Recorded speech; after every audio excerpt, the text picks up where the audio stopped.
कहानी स्टार्ट होती है 2048 से। ये वो वक्त था जहाँ कुछ भी नहीं बचा था और जो रिसोर्सेज बची थी उनको हासिल करने के लिए मुल्क आपस में लड़ रहे थे। इसी दौरान हमें रिक की फैमिली दिखाई देती है जिनको आलीशान मेंशन में लाया गया था। यहाँ पर आकर पूरी फैमिली बहुत खुश थी। इस फैमिली में उसकी बीवी और एक बेटा था। तभी उन्हें पता चलता है कि यहाँ 13 और फैमिलीज हैं जिनको लाया गया था और उन पर रिसर्च होगी, एक्सपेरिमेंट, जिसके लिए यहाँ पर साइंटिस्ट की पूरी टीम मौजूद थी। अगली सुबह इस प्रोजेक्ट के प्रोफेसर हेड दिखाई देते हैं जो बताते हैं कि आने वाले 10 सालों में ज़मीन पर सब कुछ खत्म हो जाएगा, कुछ भी नहीं बचेगा और तब इंसान ज़मीन पर नहीं रह सकेंगे।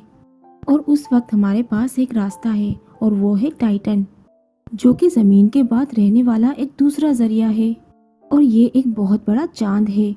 मगर इस वक्त इंसानों का वहाँ पर रहना मुमकिन नहीं। वहाँ पर मीथेन गैस की बारिश होती है और हवा में नाइट्रोजन गैस मौजूद है और वहाँ पर सर्दी भी काफ़ी है। और अगर हम चाहते हैं कि इंसान वहाँ पर रहे तो हमें वहाँ पर रहने के लिए इंसानों के जिस्म में कुछ बदलाव करने होंगे। इसीलिए हमारे पास यहाँ पर फैमिलीज हैं जिनको हमने 5000 लोगों में से चुना है। और यहाँ पर रिक भी था जो कि हमने शुरू में देखा था और जिसकी फैमिली को मेंशन में लाया गया था।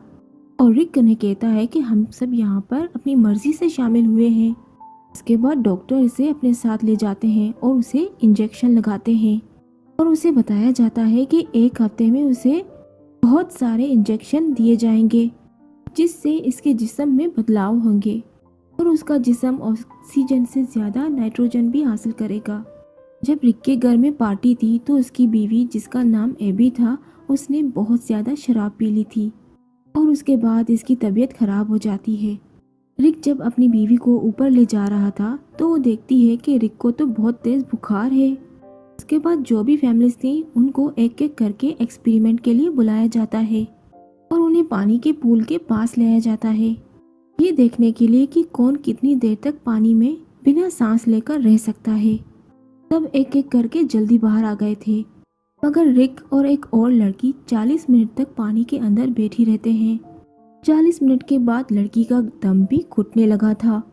वो पानी से बाहर आ जाती है मगर रिक अभी तक अंदर था और आहिस्ता आहिस्ता उसके दिल की धड़कनें भी कम हो रही थी। वो सब बाहर रहकर उसके हार्ट रेट को देख रहे थे। इससे पहले कुछ होता तो रिक खुद ही बाहर आ जाता है। सब उसके लिए तालियां बजाते हैं क्योंकि उसने सबसे ज्यादा पानी में वक्त गुजारा था। इसके कुछ दिनों बाद हमें दिखाया जाता है कि रिक को एक सर्जरी के लिए लाया गया था। जिस दिन उसकी सर्जरी कर दी जाती है वो रात को अपने बेड पर नहीं था और जब उसकी बीवी देखती है तो वो उसे किचन में पाती है। वो किचन में अपने जिस्म पर बर्फ रख रहा था क्योंकि रिक को बहुत गर्मी लग रही थी। उसके बाद उसकी बीवी एबी उसे और बर्फ लाकर देती है। वो उसे बताता है कि मुझे ज़रा भी ठंड का एहसास नहीं हो रहा।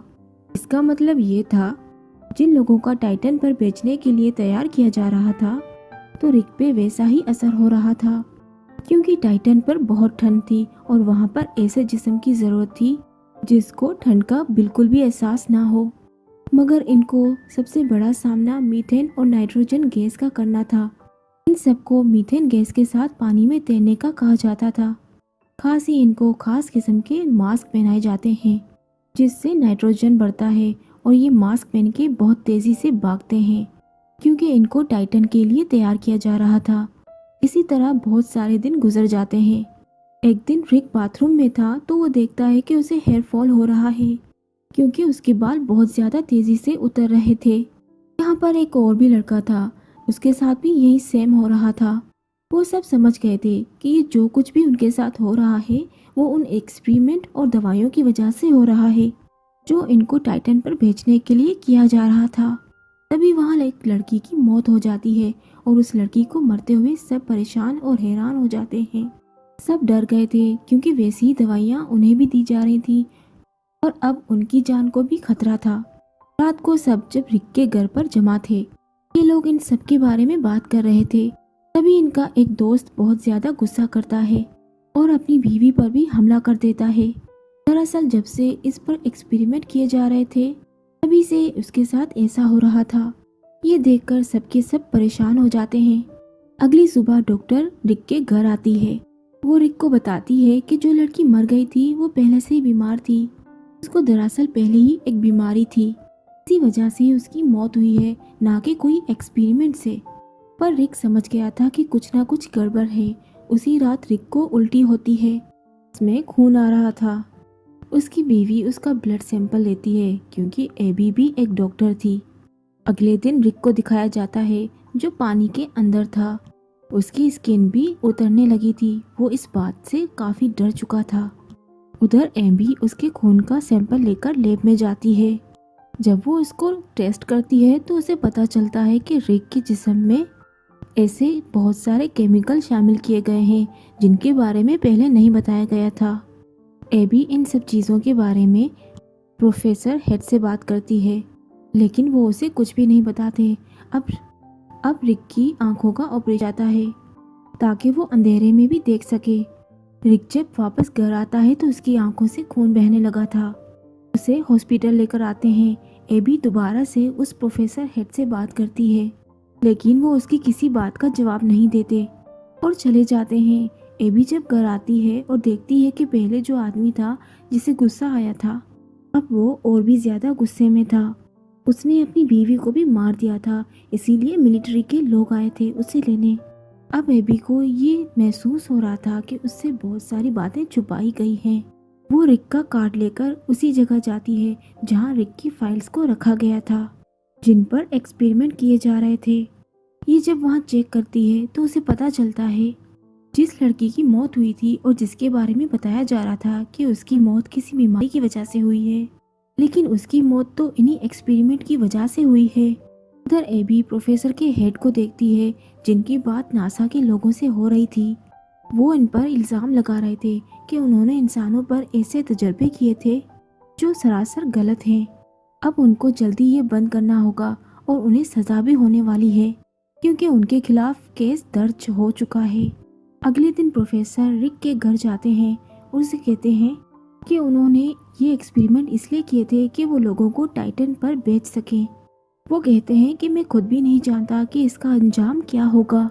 सब लोगों के डीएनए अलग हैं और मैं नहीं जानता कि इन दवाओं का असर लोगों पर कैसा होगा क्योंकि लोग अलग अलग हैं।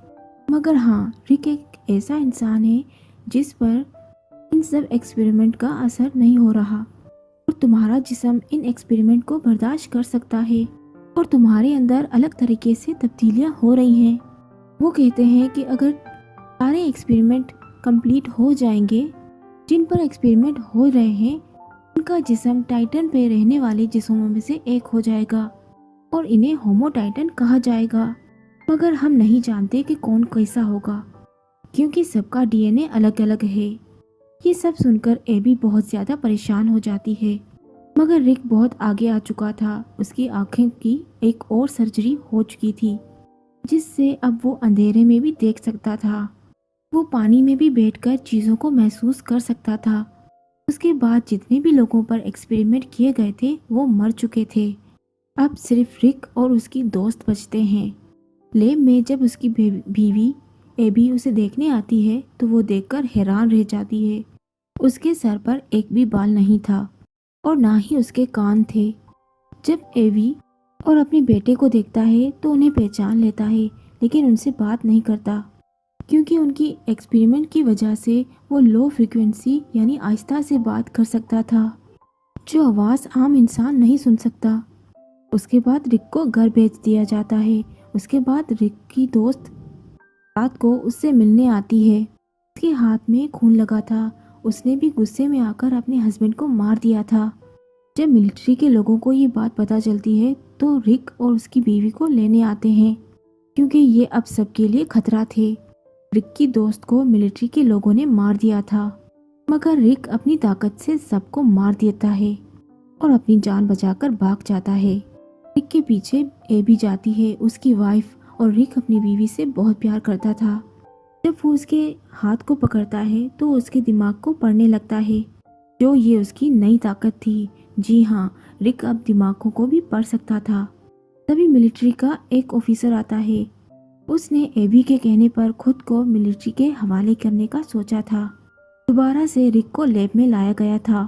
वहाँ पर प्रोफेसर एबी को कहते हैं कि तुम्हें रिक को एक इंजेक्शन लगाना है, जिसको लगाते ही रिक अपनी पुरानी जिंदगी के बारे में भूल जाएगा और यही रिक के लिए अच्छा है क्योंकि अब हम रिक को टाइटन पर बेचने वाले हैं। जब एबी रिक के पास जाती है तो उसे इंजेक्शन लगाती है। हालांकि रिक उसे मना कर रहा था क्योंकि वो अपनी पुरानी यादों को भूलना नहीं चाहता था। एबी ऐसा करते ही अपनी दोस्त को और बेटे को लेकर यहाँ से चली जाती है। उसके जाने के बाद रिक सभी सोल्जर पर हमला कर देता है और उन्हें मार के ही वापस से अपने घर आ गया था। दरअसल एबी ने उसके जिस्म में इंजेक्शन को नहीं लगाया था ताकि उसे टाइटन पर ना भेजा जाए। वो वापस अपने घर आता है तो वो अपनी बीवी और बेटे से मिलकर बहुत खुश होता है। फिर तभी मिलिट्री के लोग आ जाते हैं और उनके साथ वो प्रोफेसर भी था। वो कहते हैं कि रिक को हमारे साथ जाना होगा। वो रिक को टाइटन भेजना चाहते हैं क्योंकि अब ये कभी भी इंसान नहीं बन सकता और ना ही जमीन पर रह सकता है। अगर इसे जिंदा रहना है तो इसे टाइटन पर जाना होगा। और अब एबी को भी ये बात समझ आ चुकी थी और वो रिक को कहती है कि तुम्हारे जाने का वक्त हो चुका है, तुम्हें वापस जाना होगा। रिक को टाइटन पर भेज दिया गया था। इस हादसे के कुछ दिनों बाद दिखाया जाता है कि रिक की लैब को रिक की बीवी और उसकी दोस्त संभाल रही हैं। वो नई नई एक्सपेरिमेंट पर रिसर्च कर रही थी ताकि इंसानों को टाइटन पर भेजा जा सके। एक रात रिक का बेटा बाहर खेल रहा था। वो अपनी मॉम को कहता है कि देखें आसमान कितना साफ है, कितना अच्छा मौसम है। फिर हम तभी दूर टाइटन को देखते हैं जो कि टाइटन पर अकेला खड़ा था।